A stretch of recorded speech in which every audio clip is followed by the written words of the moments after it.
Hey everybody, welcome back to another episode on Mighty Mall Shop Creations. Today I'll be showing you my updated progress on converting a Christine kit or a Plymouth Fury into a Desoto Fireflite. So without further ado, let's roll the intro.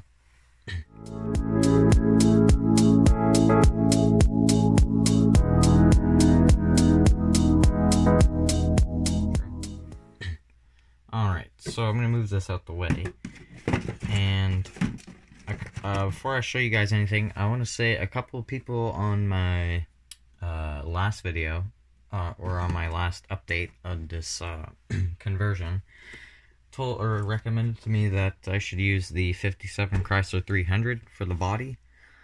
And yes, it is like the same thing, but I wanna show you why I didn't choose this.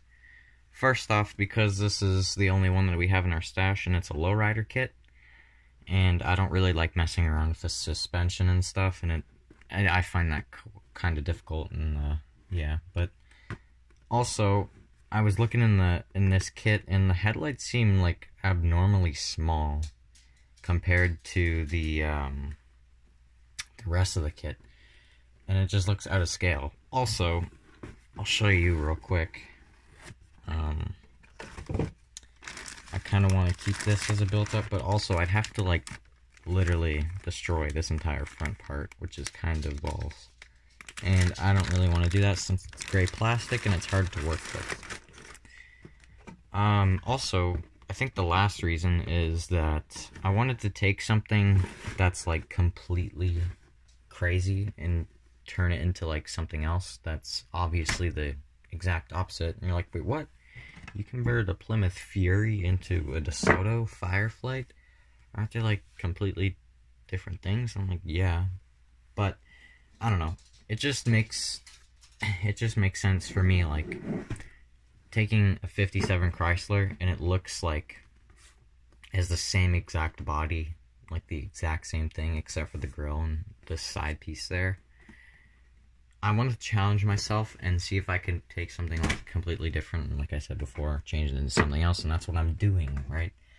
So, I'm not getting mad at you guys, I'm just saying this is my thing for the project, but I just want to let you guys know. Anyways, on with the updates. So, we have the body here. I actually tried to record this video a second ago, and hold on one second. I'm just going to let my dog out because I forgot he was in here. Alright, so I think I'm back. Okay. Anyways, here we go.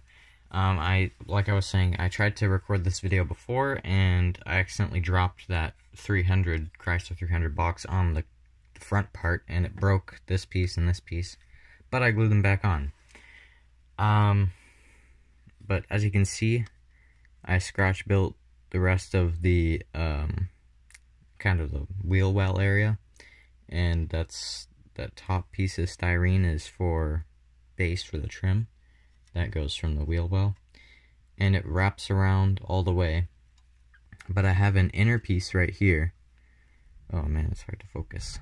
That inner strip right there, that's the part that broke off. Holy moly, it's not focusing. There we go. Anyways, I glued that all the way around at first, and glued it there. It kind of broke a little bit. I also did that side of the wheel well. And I chopped the headlights off of the grill of the kit, and I glued them on. And I took kind of thin styrene around the outside here and the outside here, and I used that for the rounded part to make it blend to the front of the car. And I used thicker pieces because it's not bent at all. And then I put like little tiny bits of styrene in the corner there, and in that corner, just to give it more support inside. I will be puttying over this, obviously, because there's lots of big gaps and whatnot. But I think I said in my last video that I want to hinge the doors and the trunk, and I'm probably gonna try. I basically just buzzed off that entire, trim piece, chrome trim piece that went all the way down the side of the car. And, yeah, so I'm gonna have to scratch build new trim that I think goes from like here to like maybe halfway through the door. I have photos I'll show you guys in a minute, but what I'm working on now is getting this piece, or this rear bumper piece, to fit properly. And I kind of got it set up here. So I buzzed in a little bit with the Dremel, and it's lined up on that side. It also lines up pretty good on this side too. It's not focusing very well. Oh, hold on. Ugh, rotate. There we go.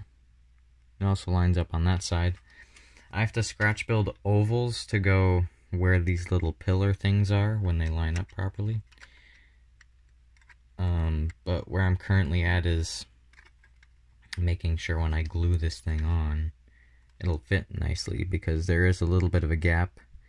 Yeah, you can see down near my thumb, there's a gap in between the body of the car and the bumper. And I actually stole this bumper off of a 64 Impala lowrider. It was like a little dinky car that you could actually use the hydraulics on, but it broke. So I stole it, and I'll be sanding it down and respraying it, obviously. Also, I think I have to convert the tail fin, because on the Desoto it's straight up and doesn't have that bump in the middle. So I'll have to fix that. Also, here's the hood. Actually, something cool about the hood. I used I don't know, I like to call it the Band-Aid technique. I'm sure most of you have used it before if you use styrene. Oh my goodness. But you can see there's a thin strip of styrene over top of the thick strip. So what I did first, I took this big thick piece of styrene right here, and I bent it a little bit so it would match up with the hood, and I just basically glued it to the bottom of the hood where it would end. And then I soaked this thin strip of styrene right here. Oh man. Thin strip of styrene right here, soaked it a couple times, and I used Plastistruct plastic weld for this stuff, and it works awesome. I definitely recommend you guys getting it. And it just formed right to it. I used an X-Acto blade to form it right up, and like, I could do that, it's not coming off.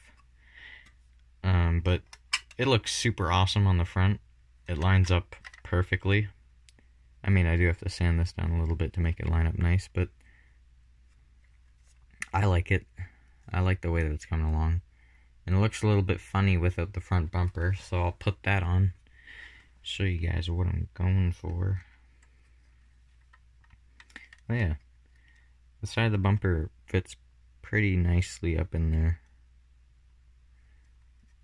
And let's see, does that look alright on camera? But that's basically the front of the car, Desoto-fied. And ooh, yeah, that's what I was going to mention. Under here, you can see that I chopped this out. I cut the middle out so I could bend it outward. This is where the radiator is supposed to go, I'm pretty sure. But I'm using it for something different. I am using it to, like, as a placeholder for this back angled piece where it glues on.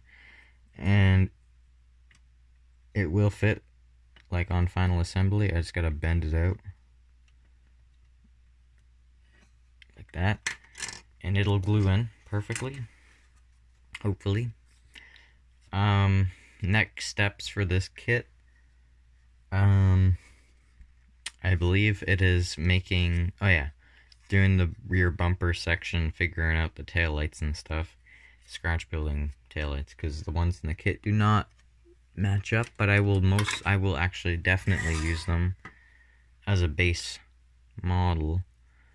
So it has one taillight section there already, which I'm going to use, and I'm probably just going to either buzz out a little hole so I can fit truck taillights on there, because we have lots of the perfect size actually, and I'm just going to put one there and one there, same on the other side, because there's 3 on each side, so 6 in total, but I need 4, and we have a lot more than 4 truck taillights. So that's what I'm going to be using. Also, the reason, oh yeah, I totally forgot.